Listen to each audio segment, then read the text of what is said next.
అందరి శ్రమ ఫలితమే తెలంగాణ రాష్ట్రం ఏర్పాటు. సోనియా గాంధీ అమ్మ తెలంగాణ ఇస్తే ఆమె లేకపోతే తెలంగాణ వచ్చేది కాదని నిండు అసెంబ్లీ చెప్పిండు కేసీఆర్. మరి ఇవన్నీ మరిచిపోయి జీవన్ రెడ్డి గారి దగ్గరికి పోయి కాంగ్రెస్ పార్టీ నీకు అన్యాయం చేసింది అని చెప్తే సిగ్గు అనిపిస్తలేదని అడుగుతున్నా నేను. సిగ్గు లజ్జ ఉన్నది అంటున్నా మీకు, కేసీఆర్కు కేటీఆర్కు. మీరు రాజకీయాల్లో రాజకీయ వ్యభిచారులు. మీకు కాంగ్రెస్ పార్టీ గురించి మాట్లాడే హక్కు మీకు లేదు అని అంటున్నా. కాంగ్రెస్ పార్టీకి ఒక చరిత్ర ఉంది. కాంగ్రెస్ పార్టీకి ఒక చరిత్ర ఉంది. ఈ దేశంలో ఎస్సీలను, ఎస్టీలను, ఆదివాసీలను రాజకీయాలు ఎదగడానికి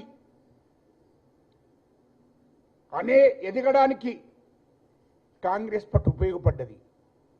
ఇయల్లో ఒక దళితుణ్ణి కాంగ్రెస్ పార్టీ జాతీయ అధ్యక్షుని చేసింది. కాంగ్రెస్ పార్టీ మన్మోహన్ సింగ్ లాంటి పెద్ద ఆయనను ఈ దేశానికి ప్రధానమంత్రిని చేసింది 2 సార్లు. బీసీలను ముఖ్యమంత్రులు చేసింది. ఈ దేశంలో ఎస్సీలకు, ఎస్టీలకు, బీసీలకు, ఆదివాసీలకు అనేక అవకాశాలు కల్పించిందే కాంగ్రెస్ పార్టీ. మరి మీరెక్కడ అవకాశాలు కల్పించిండ్రో కేటీఆర్ ఒక్కసారి చెప్పాను. ఒక్కసారి చెప్పు. ఒక దళితుడు ప్రతిపక్ష పార్టీ నాయకుడుగా ఉండడం మా భట్టి విక్రమార్క గారు 2018 ప్రతిపక్ష పార్టీ నాయకుడిగా ఉండడమే మీకు ఇష్టం లేక ఆయనతో దాన్ని కూడా పోయే విధంగా చేశారు. ఇది వాస్తవాలు ఒప్పుకోండి. మీరు కాంగ్రెస్ పార్టీ గురించి మాట్లాడతారు. మీది చెడిపోయినటువంటి పార్టీ. మొత్తం ప్రజలను, అనేక ఉద్యమకారులను, మీ పార్టీ కోసం కష్టపడ్డ వాళ్ళను తొక్కేసి మీరు అధికారంలోకి వచ్చారు. అది మర్చిపోకండి అని అంటున్నా. ఇలా మీరు నీతులు చెప్తే మంచిది కాదు. అది నీతులు చెప్పకండి. అదేవిధంగా ఇక జీవన్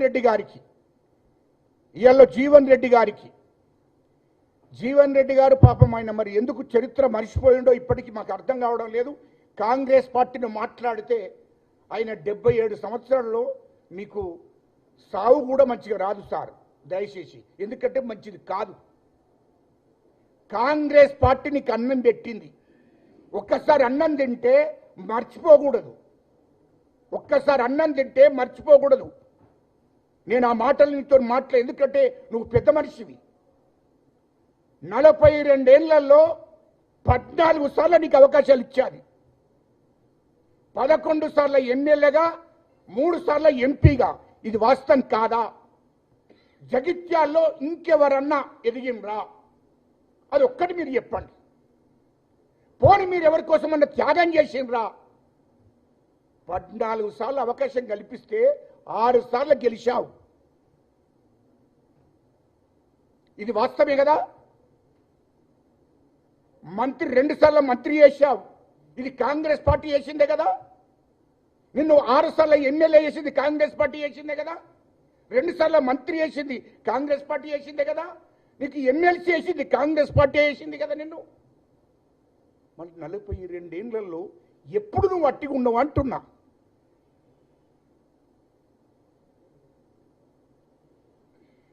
డెబ్బై 7 సంవత్సరాలు అవుతుంది నీ జీవితం, నీ వయసు. ఇప్పుడు అబద్ధాలు ఆడడం కరెక్టేనా అంటున్నా. కాంగ్రెస్ పార్టీ అన్నం పెట్టిన కాంగ్రెస్ పార్టీని విమర్శిస్తావా నువ్వు? అన్నం పెట్టిన కాంగ్రెస్ పార్టీని విమర్శిస్తావా? 42 ఏళ్లలో ఒక్కరోజన్నా కాంగ్రెస్ పార్టీ నాకు అన్యాయం చేసింది అని చెప్పు. ఒక్కసారి చెప్పు. నీ గుండె మీద చేసుకొని చెప్పు. నీకు అన్యాయం చేసిందా? కాంగ్రెస్ పార్టీకి నువ్వేం చేయలే, కాంగ్రెస్ పార్టీ నీకు చేసింది అంటున్నా. కాంగ్రెస్ పార్టీకి నువ్వు చేసింది ఏమీ లేదు. ఇది ఉన్న వాస్తవం. నువ్వు జగిత్యాలు తప్ప పక్కపడ్డ కొరుట్ల పోయి కాంగ్రెస్ పార్టీ వాళ్ళను గెలిపించినవా ఎమ్మెల్యేగా? లేకుంటే ధరంపూరికి పోయి గెలిపించినవా? లేకుంటే చొప్పదండికి పోయి గెలిపించినవా? లేకుంటే రాష్ట్రంలో ఏ ఎలక్షన్లలో ఇన్ఛార్జికి పోయి ఏ ఎలక్షన్లలో గెలిపించినవో అది ఒక్కటి చెప్పు. నీ జగిత్యాలు కాన్స్టిట్యూన్సీ తప్ప కాంగ్రెస్ పార్టీకి సాక్రిఫై చేసిన కాంగ్రెస్ ఏం సాక్రిఫై చేశావు? ఏంటి నువ్వు సాక్రిఫై చేసింది? కాంగ్రెస్ పార్టీని ఆదుకున్నావా? 2014 నుంచి 2023 దాకా అధికారం లేకుండా ఉంటే నువ్వు 2 సార్లు మంత్రివి, ఎమ్మెల్యేలు గెలిచినవు. ఎప్పుడన్నా గాంధీ భవన్లో అందరూ బాగున్నారా, మీకేమైనా అవసరాలు ఉన్నాయా, ఎప్పుడన్నా అడిగావా నువ్వు? ఉమ్మడి జిల్లాలో కరీంనగర్ ఆఫీస్ ఉంటుంది, కాంగ్రెస్ పార్టీ ఆఫీస్. ఎప్పుడన్నా పోయి మీరు ఎట్లున్నారు ఏంటి పార్టీ మరి 10 ఏళ్ళు అధికారంలో లేం, మనం ఏం కావాలా మీకు అని అడిగినవా? ఎప్పుడన్నా నీ భుజస్కంధాల మీద పార్టీ బాధ్యతలు వేసుకొని తిరిగినవా? పార్టీ కోసం 1 రూపాయి ఖర్చు పెట్టావా? పార్టీని ఖర్చు పెట్టింది తప్ప పార్టీకి నువ్వేమన్నా ఖర్చు పెట్టావా అని అంటున్నా. నా వాస్తవాన్ని మాట్లాడు. పోను టీఆర్ఎస్కో బీఆర్ఎస్కో ఇంకెట్టో మేము కాదనట్లే. మా కాంగ్రెస్ పార్టీని ఎందుకు మాట్లాడుతున్నావు? మా ముఖ్యమంత్రి గారిని ఎందుకు మాట్లాడుతున్నావు? మాట్లాడే ముందు ఇవన్నీ ఆలోచన వేసుకోవాలి కదా. నువ్వు చేసింది కాంగ్రెస్ పార్టీకి ఏం సాక్రిఫై చేసినావు చెప్పు. ఉమ్మడి కరీంనగర్ జిల్లాలో కాంగ్రెస్ పార్టీని కాపాడినావా? పోనీ రాష్ట్రంలో కాంగ్రెస్ పార్టీని కాపాడినావా? లేదే. కాంగ్రెస్ పార్టీ కోసం ఏమైనా పాదయాత్రలు చేసినావా? ఏమైనా దండయాత్ర చేసినావా? మరి లేదే. మరి కాంగ్రెస్ పార్టీని మాట్లాడే అధికారం కాంగ్రెస్ పార్టీ నీకు చేసింది తప్ప నువ్వు కాంగ్రెస్ పార్టీకి చేయలేదా అంటున్నా. అది పద్ధతి కాదు కదా. నువ్వు ఇన్నిసార్లు నిలబడతా కూడా కాంగ్రెస్ పార్టీ ఫండ్ పంపిస్తుందేమని చూసావు. ఒక్కసారి నీ సొంత డబ్బులు పెట్టుకొని ఎలక్షన్లో పోటీ చేసినావా? అది లేదే. ఇవాళ మా ముఖ్యమంత్రి గారిని మాట్లాడుతున్నావు. ముఖ్యమంత్రి గారిని మాట్లాడే ముందు ఆలోచన వేసుకోమంటున్నా. ఇంకో విషయం కూడా నేను అడుగుతున్నా. జగిత్యాల్లో ఇన్నేళ్ల తర్వాత 42 సంవత్సరాల తర్వాత కాంగ్రెస్ పార్టీ కార్యకర్తలు, కాంగ్రెస్ పార్టీ నాయకులు నిన్న వచ్చిండ్రు సీఎం ఆఫీస్ గారికి, సీఎం ఇంటికి. వాళ్ళకు పండుగ. 42 సంవత్సరాలు ఒక్క కార్యకర్తను కూడా నువ్వు జగిత్యాలు దాటనీయలే. ఇది వాస్తవం కాదా? కాంగ్రెస్ పార్టీ కార్యకర్తలు, municipal chairman, municipal councillor, ZPTC, MPTC కార్యకర్తలు జెండా మోసి 42 ఏళ్ళు కొమట్లు, వైశ్యులు, ఎస్సీలు, ఎస్టీలు, ముస్లింలు, రెడ్లు కాంగ్రెస్ పార్టీ జెండా పట్టుకొని 42 ఏళ్ళు కష్టపడి నిన్ను గెలిపించుకుంటూ నీ ఎంబడి ఉంటే ఒక్క రోజన్న వాళ్లకు రాష్ట్ర పిసిసి అధ్యక్షుడిని పరిచయం చేశావా?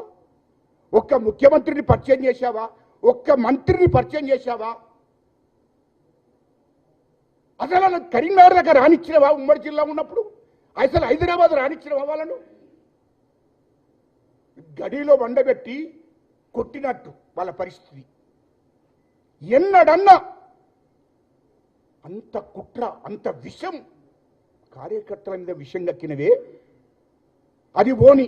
ఇంకోటి అడుగుతున్నా, జీవన్ రెడ్డి గారు ముక్కుసూటిగా చెప్పండి. ఎప్పుడన్నా కాంగ్రెస్ పార్టీ కార్యకర్తలు ఉన్నారు కదా, రాష్ట్ర పిసిసిలో ఎవరికైనా పోస్ట్ ఇప్పించినవా? నువ్వైతే ఎమ్మెల్యేవైనా మంత్రివైనా. ఉమ్మడి జిల్లా కరీంనగర్లో ఉన్నప్పుడు ఎప్పుడన్నా పోస్ట్ ఇప్పించినవా?